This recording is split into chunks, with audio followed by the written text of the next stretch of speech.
when we go into the wilderness for vision, we don't leave behind us the intellectual accomplishments of our civilization. I mean, Husserl and Wittgenstein and Freud, all these people go with us and are weighed and considered in the light of the vision when it finally comes.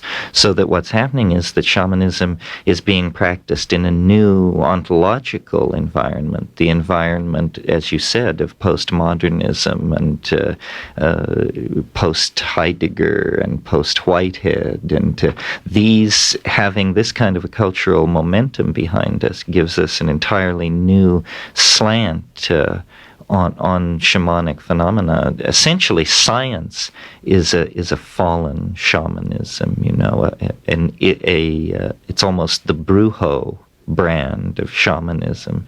But if it could be brought back into line with the notion of contemplation and resonance rather than interference with nature and some of these other principles. I mean, I think science can be transformed. The first step is to humble it, because it now is the handmaiden of the Imperium, and giving therefore a very false moral picture of reality, if nothing else. So yes, I think shamanism is evolving, and that there is not now being practiced a finished shamanism on the planet, and that it's the richness of our cultural heritage that will allow us to create new avenues into it, to understand it. I guess what I'm getting at is that it seems that we live, at least those of us who live in cities, live primarily in an information environment, particularly an electronic information environment, as opposed to an organic or biological environment. And that when you go to a place like Joshua Tree, then you are allowing yourself to return to a form of a kind of a nature mysticism, right, or proto-shamanism that is embedded in a matrix of energies which most people no longer have contact with. Yes, well, this may be an argument, actually, for this earlier notion that I put forth about communities far from the clash of the cities where famine and politics is being practiced. There is something to it.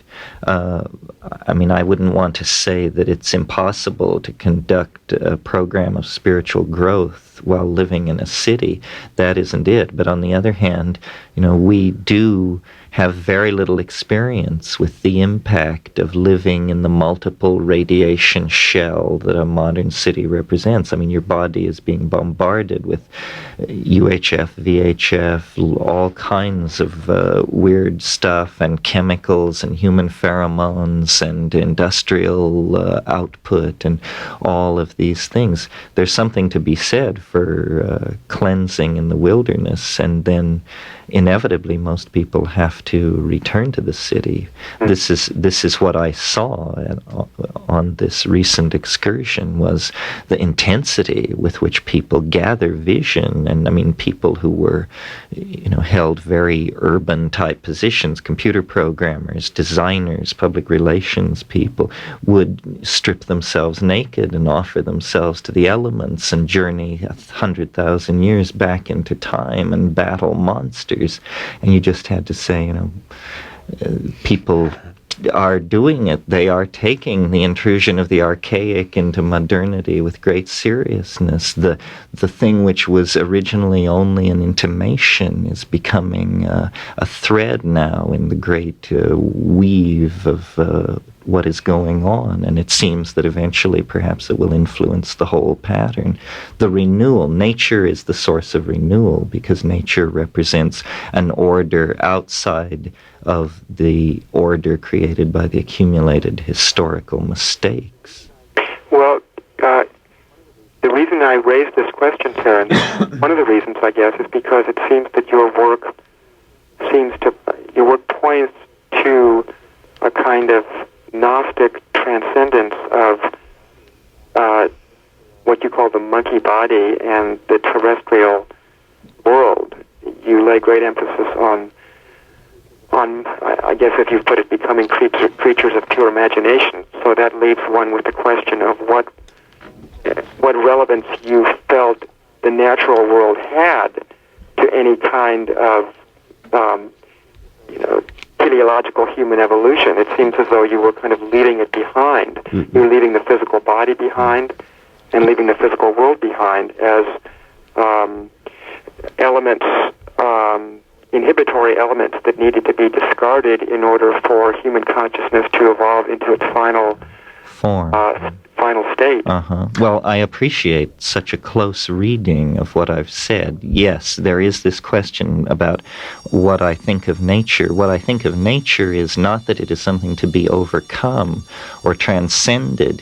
It isn't nature which has put us in this problem. It's history that I am concerned to break out of. And I think that the understanding of natural process is probably one of the ways to do this, that eventually we will do everything the way nature does. All machines will be made by DNA.